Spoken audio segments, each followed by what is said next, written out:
అందుకే ఇలా మహారాష్ట్రలో కూడా వీళ్ళ మోసాలను గమనించింది. వీళ్ళ రైతు భరోసా బోగస్ అయిపోయింది, మహిళలకు 3,000 బోగస్ అయిపోయింది, రుణమాఫీ కాలేదు, పింఛన్ 4,000 రాలేదు. కనుకనే ఈ రోజు మహారాష్ట్రలో మీకు ఘోరమైనటువంటి ఓటమి. ఎక్కడెక్కడైతే రేవంత్ రెడ్డి ప్రచారం చేసిండో, ఎక్కడెక్కడైతే తెలంగాణ కాంగ్రెస్ మంత్రులు ప్రచారం చేసిండ్రో ఆడ మొత్తం కాంగ్రెస్ పార్టీ తుడుచుకుపెట్టుకుపోయింది. సఫా 2-3 నెలల ముందు మంచిగుంటే వీళ్ళు పోకముందు కాంగ్రెస్ గెలుతుంది అన్నట్టు అన్నారు.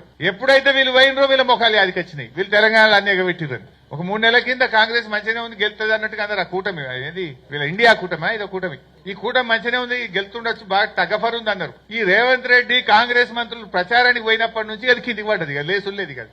అందులో బార్డర్ ఏది తెలంగాణ బార్డర్లో వీళ్ళు ఎక్కువ తిరిగిరు. విదర్భ మరట్వాడ ఆడ మొత్తం కుదిరిచిపెట్టుకపోయింది.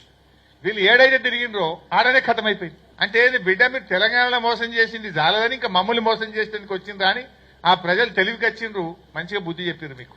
నేను చెప్పదలుచుకుంది ఏంటంటే ఫైనల్ గా మహారాష్ట్ర ఓటమితోనైనా కళ్ళు తెరుగుండ్రి. ఇంకా మోసాలు, ఈ పిచ్చి పిచ్చి మాటలు, ఢిల్లీకి మూటలు కట్టుడు, ఈ పిచ్చి మాటలు మాట్లాడు బంద్ చేసి ప్రజలకు మా హామీ ఇచ్చిన 6 గ్యారెంటీలు వెంటనే అమలు చేయండి.